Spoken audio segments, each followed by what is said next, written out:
அடுத்து யார் என்று பார்ப்போம் என்று உடன்பிறவா சகோதரனான லட்சுமணன் அரண்மனையை விட்டு வருகின்றானா இன்ன விதமாக வருகின்றான் அந்த நிலதளத்தை விட்டு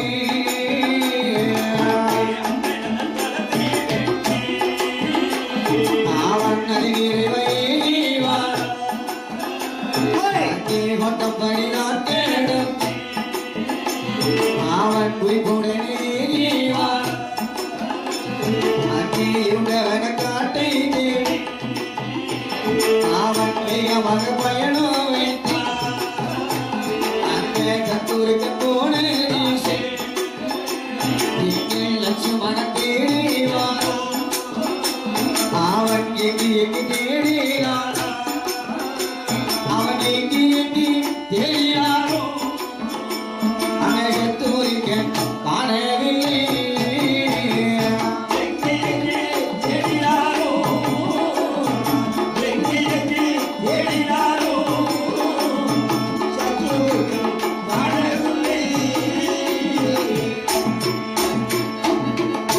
ஒவ்வொரு இடமாக தேடிக்கொண்டே வருகிறான். இருண்டவன காட்டுக்குள்ளே சத்துருக்கள் மாண்டு கிடப்பதையும் அசிரமேத குதிரையை அந்த ரதத்திலே கட்டியிருப்பதையும் கண்ணிலே கண்டான். அருகில் லவகுஷன் 2 பேரும் வில்லோடும் அம்போடும் நிற்கிறார்கள். லட்சுமணன் வந்து கேட்கிறார், யாரப்பா நீங்க? என் தமையனையே கொல்லும் அளவிற்கு உங்களுக்கு எப்படி தூச்சி வந்தது? அப்ப லவகுஷன் 2 பேரும் சொல்றான், இதே மாதிரிதான் சத்துருக்கனும் பேசினான். இப்ப கீழே செத்து கிடக்கிறான். அது போல நீ இப்ப சாத்தான் போற. அந்த லட்சுமணன் எதிர்த்து நின்று வில்லை வளர்த்து அம்பை செலுத்துகின்றானா? எதிரே லவகுஷனும் வில்லை வளர்த்து அம்பை செலுத்துகின்றான். என்ன அஸ்திரத்தை செலுத்துகிறானா? பாசுபத அஸ்திரந்தா அஸ்திரந்தா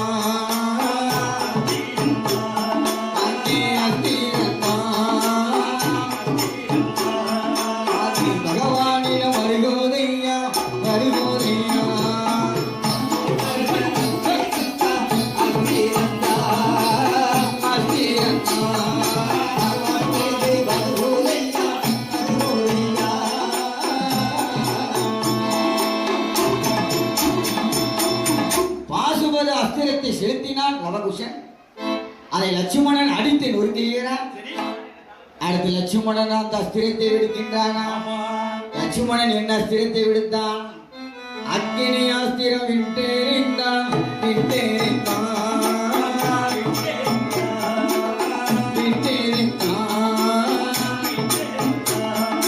அது வீணைவாய் வருகோதையா வருகோதையா.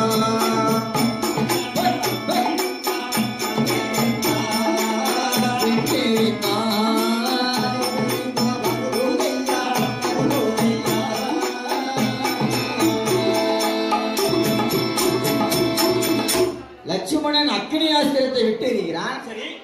அந்த அக்னி ஆஸ்திரமானது லவனுடைய அருகிலே அக்னி வேகத்திலே பாய்ந்து செல்கிறது. லவன் வேறிருந்த மரம் போல அப்படியே சாய்ந்து படுத்தான். உயிர் போகவில்லை. அந்த அக்னி ஆஸ்திரத்தோட வேகம் இவனை அப்படியே மயக்கத்தில் ஆழ்த்தியது. அவன் குஷன் என்ன செய்கின்றான்? இனிமேல் இவனை விடக்கூடாது என்று தாயார் கொடுத்த உக்கிரவீர சக்தியை தீபதூபதன் எல்லாம் ஆட்டி அந்த உக்கிரவீர சக்தியானது லட்சுமணனை பார்த்து வருகின்றதா? அது என்ன விதமாக வருகின்றது? அந்த இடத்தில் தானோ வந்து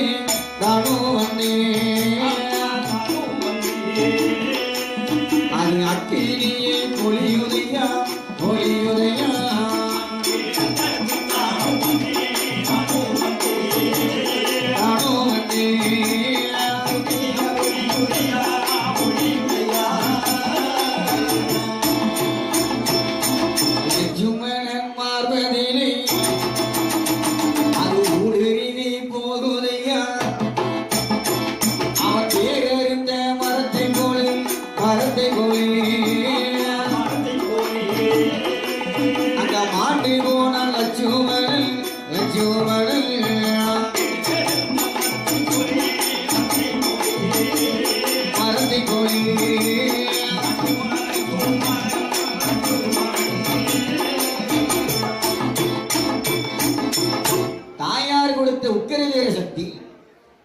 அஸ்திரம் பாய்ந்து லட்சுமணியுடைய நெஞ்சிலே புகுந்து மறுபக்கம் வெளியே வந்தார்.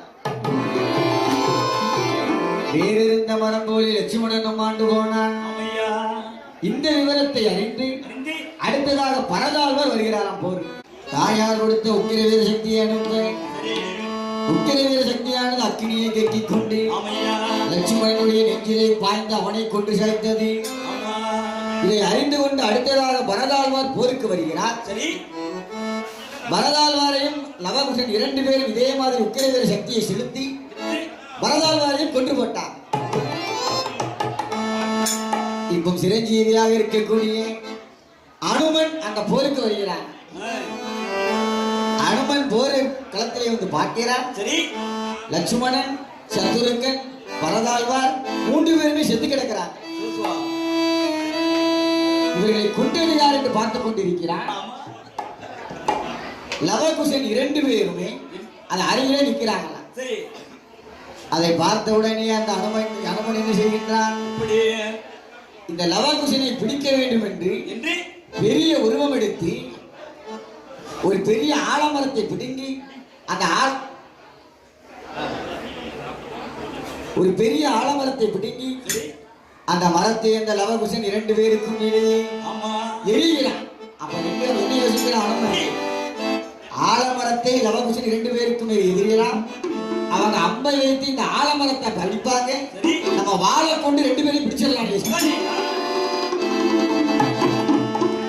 வாளை வைத்து 2 பேரையும் பிடிக்கலாம் என்று யோசித்து ஆனா லவகுஷன் 2 பேரையும் அனுமனையும் வெட்டி கீழே சாய்க்கிறார்களாம்.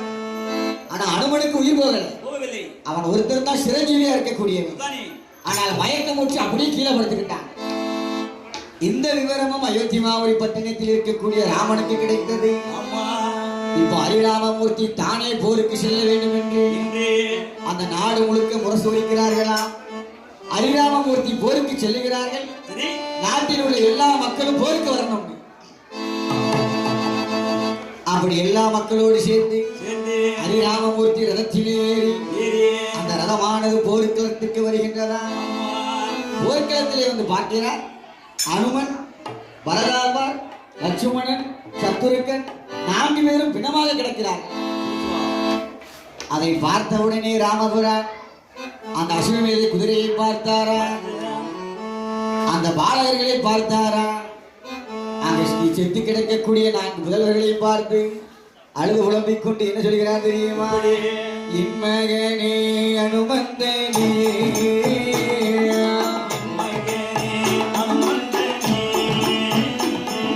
சிரஞ்சீவி எங்கே போச்சு, தம்பி தம்பி சத்துரைக்கா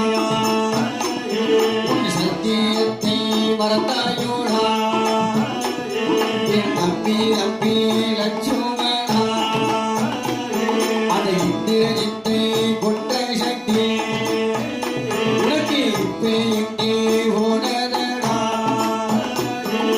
தம்பி தம்பி பரதாழ்வா இந்த பரதாழ்வார்கள் எடுத்த இந்த பாருலகம் தாங்காதடா, நீ பாலன் என்று நினைத்தாயோ, நீ பாலன் என்று நினைத்தாயோ, இந்த பாருலகை விட்டாயோ.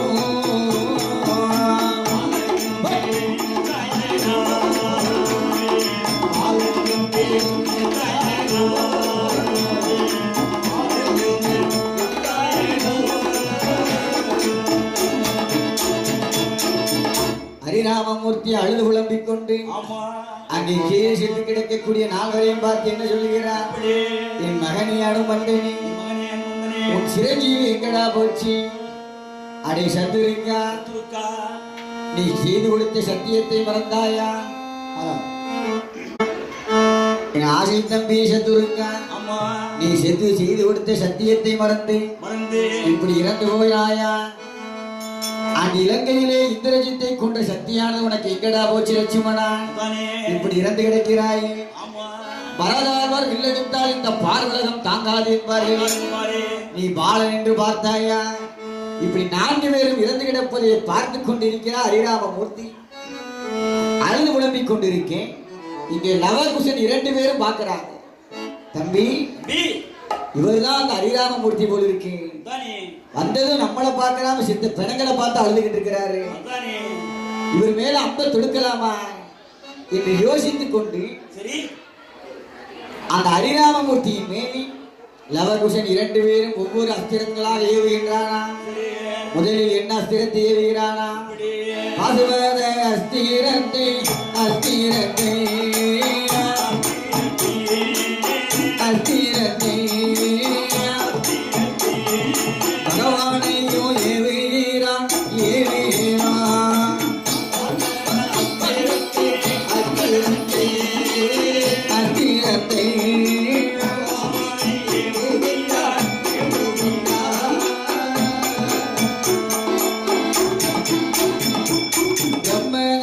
விட்டெறிந்தான் விட்டெறிந்தான் அவன் விட்டெறிந்தான் பிரம்மதேவனிடம் போகுதையா போகுதையா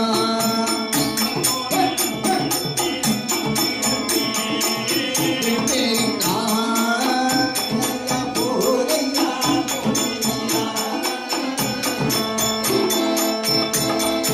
அக்கினியாத்திரம் விட்டெறிந்தான் விட்டெறிந்தான்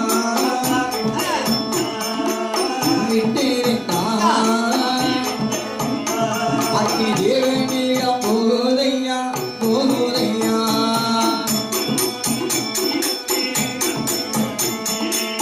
விட்டெறிந்தான்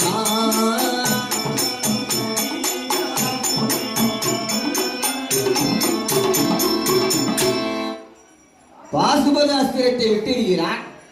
அது அந்த ஹரிராமமூர்த்தியை வளமாக சுற்றி பரமசிவத்திடம் போய் சேர்ந்தது. அடுத்ததாக பிரம்மாஸ்திரத்தை விட்டெறிந்தான். அதுவும் நாராயணனை வணங்கிக் கொண்டு பிரம்மதேவனிடம் சென்றது. அக்னி அஸ்திரத்தை விட்டெறிந்தான். அதுவும் அக்னி தேவனிடம் சென்றது.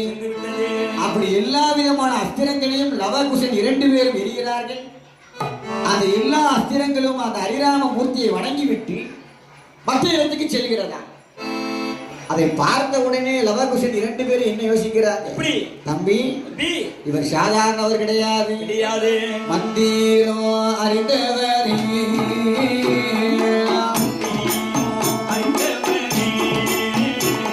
அவர் மாய வித்தை கற்றவர். இவர் சாதாரண ஆளே அவர் நாராயணன் போலிருக்கு. மந்திரோ அறிந்தவரோ அவர் மாய வித்தை கற்றவரோ என்ன செய்ய போரோமிட்டு என்ன செய்ய போரோமிட்டு இருக்க சகோதரரே.